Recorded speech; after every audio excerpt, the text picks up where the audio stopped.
Кажи ми сега композитора, произведението и епохата. Антонио Вивалди, зима в 17 век. А как се казва епохата през 17 век? Ще ти кажа всичките епохи и ти ще кажеш коя тя. Барок, класицизъм, романтизъм или съвременно? Барок.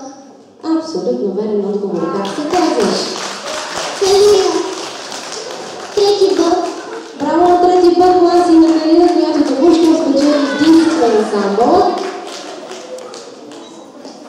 Много добре, трети Б клас. Я да видим тук ли са дисковете. Всичките ви ги вземат. И сега ще връча на Калина, а вие слушайте следващата музикална загадка.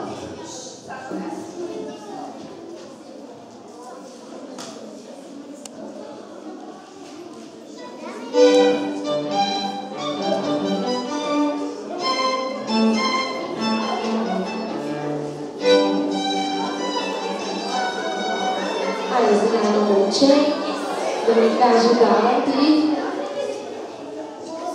Волфганг Моцарт. Волфганг Амадеус Моцарт.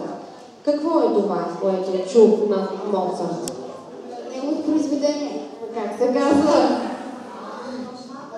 Художествена музика. Точно така. И коя е епохата, която е живяла? 17 век. Помисли си, как се казва? Барок, класицизъм, романтизъм или съвременно? Пестицизъм. Пестицизъм. Я кажи ти всичко, да видим дали можеш така да го изрецитираш. Той е Волфганг Амадеус Моцарт. Малка нощна музика, 18 век, класицизъм. Точно така. Браво! Кой клас си? Трети век. Трети Б клас.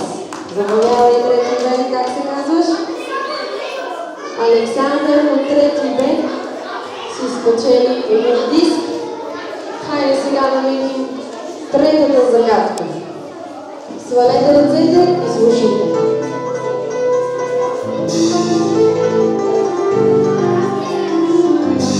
Ето тук е на момиче с лилава блуза.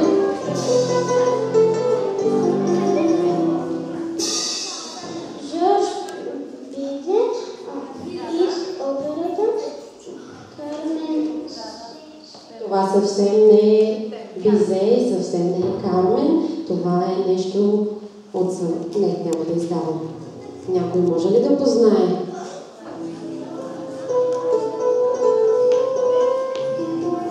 Зад мен никой не вдига.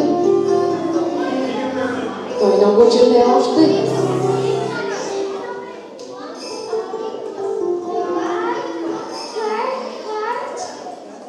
Я първо го прочетете, пък после се опитате да ми го кажете. Кой може да го каже това? Трудно ви предстои. Хайрет на Ахмад. Айде сега, смело. Това е Омар Хайрат. на 19 век, Малко по-насам, по-към нашия век. 20 век, Коя е тази епоха? 20 век. Сега сме 21. 20 и 21 са коя епоха? съвременно. Точно така. А ти как се казваш? Андрей Йорданов, третия. Браво, третия клас. Заповядай, Андрей.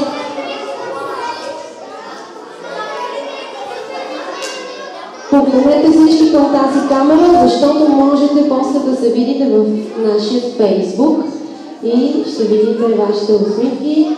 Може да помахате. Нашия Фейсбук е АМ, точно както е написано на програмата. Може да